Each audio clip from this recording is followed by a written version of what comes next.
Hi, I'm Peter Jennings, Executive Director of the Australian Strategic Policy Institute. I'm talking today to Toby Feakin, who's just produced an ASPI special report that will be released late September on new frontiers of Islamist extremism, understanding the threat of Al-Qaeda affiliates in Africa. Very handsome publication, Toby. What's the essence of your argument here? I think the core argument really centres around the ways that certain groups within Africa, Islamist groups, are beginning to share skills, tactics, ideological understanding, and that presents quite a significant issue, I think, for firstly the African states having to deal with these groups, but also the international community as they try to squeeze, if you like, the operating space of these groups in order that you don't get the formation of terrorist safe havens. Probably the clearest example of that almost happening was in northern Mali and the events that unfolded in 2013 when the French had to intervene and drive an associated group of various Islamist groups, drive them away from that safe haven in northern Mali. Why is it, do you think, that Africa has become, as it were, a new centre of Islamist extremism? Well, what you've seen with the groups that I've covered, that they're often based historically in nationalist movements who are looking for some kind of independence from that particular government at the time. And this evolves over a period of time to become stronger and stronger Islamist focus in terms of their tactics, ideology, methodologies, and try to create stronger linkages with certainly Al-Qaeda, and you're seeing the beginnings as well of associations with the Islamic State as well in Iraq. And why is it such a problem in Africa? I think, there's certain issues you can point to, one of which is the socio-economic conditions in the region. These groups are very adept at manipulating criminal markets, earning money from trafficking, from pirate activity, and from kidnap for ransom, which is an issue which is millions and millions of dollars, especially Al-Qaeda in the Islamic Maghreb.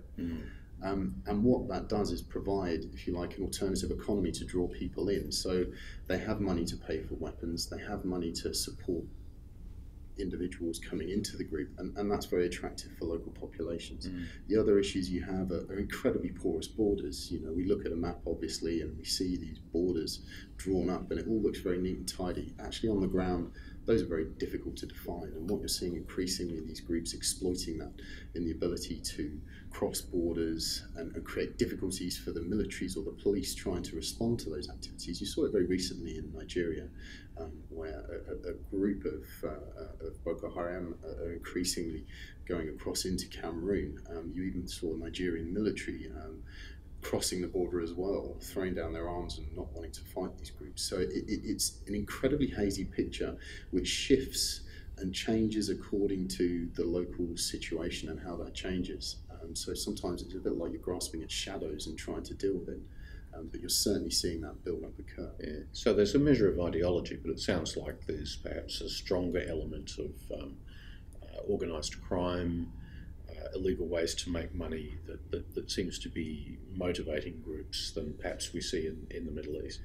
Absolutely, and don't underestimate opportunism of individuals within these groups to create their own mini empires within an empire. You often see a great deal of conflict within these groups.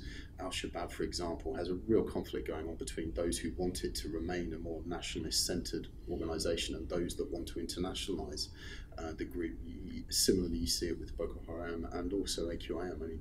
AQIM had this individual called Mokhtar, who actually isn't officially part of the group now, but if you like, manipulates these connections that he has in the southern part of the Sahel to morph and change the groups that he's working with. And really it's about sustaining his criminal activities, which are earning him huge amounts of money, whilst also retaining this strong ideological focus.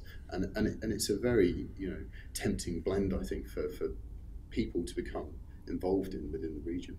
So does one group or one country stand out as being perhaps the most pressing problem in Africa today? In my mind, and this is something that I've been thinking about probably for about the last 4 years, the real problem, I think, is Nigeria. Nigeria, you have the state which has supposedly got the most advanced military in Africa, perhaps bar South Africa, and they are struggling. They also have a very large oil economy with a lot of international interest, a lot of internationals working within that country. And essentially what they have is a group of Islamists, Boko Haram, who have really begun to take over swathes of northeastern Nigeria. And that presents quite an acute issue, because if you have Nigeria fall, if you like, become a failed state, well, that's a state that no one expected that to really happen to. And that begins, if you like, putting a real exclamation mark over these groups and actually what they can achieve. And there's no doubting that right now Boko Haram are creating this real issue. There was a recent statement by Shekau, the leader of one of the factions of Boko Haram. They have about 6, and there's a lot of confusion and a lot of haziness over exactly how they fit together, but claiming a affiliate in the northeastern part of Nigeria, and that's, again, a very significant event to take place. Mm-hmm. Well, now to locate it back to Australian interests, one thing I know is that Australian ships which have been in the Gulf operating as part of Task Force 50 and 51, I think is the numbers, have actually intercepted a significant amount of drugs being shipped out of Africa into unknown destinations in the Indian Ocean. So there's one area at least where Australian interests have already been engaged. But I would anticipate that there's probably more scope for Australia to be doing things to assist an international response to this problem. Well, I'd agree, but I'd be interested in your views on that, Peter. You have increasing numbers of Australian mining sector companies beginning to look at the African markets as being very appealing for new avenues for revenue. Whilst Australia doesn't have quite the coverage, let's say, diplomatically, and the ability to assist these companies. So I wondered what your views were on what some of the implications might be for Australia. I think the issue touches on Australia's interests in quite a number of ways. One is the economic connection, although Australian firms in general tend to be in sub-Saharan Africa rather than some of the northern countries.